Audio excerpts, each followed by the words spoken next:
'Pag marami kang nagiging chicks, parang ang pogi mo, eh. So I had this girlfriend, 3 years and 3 months kami. I can consider her like perfect for me. Very understanding if hindi ko siya nabibigyan ng oras and all. Hindi ako nagkakaroon ng problema. I got bored with our relationship. We don't see each other regularly. I have to go to school, then I have to go to the office as well. Meron akong nakilala sa work, hot chick talaga siya eh. Everyone wants her in the office. If I get this chick, I'll be like king of the office. I pursued the girl.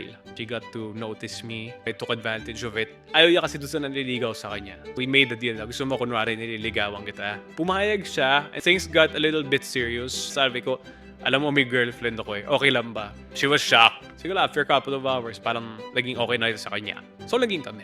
It felt good. I was longing for the attention and all.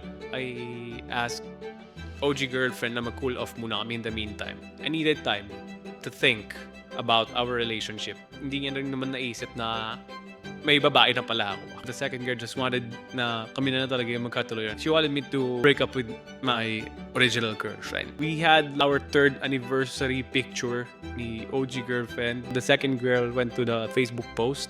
So she commented na, ikaw ba yung girlfriend niya sa Pampanga? Kasi ako yung girlfriend niya dito sa Manila.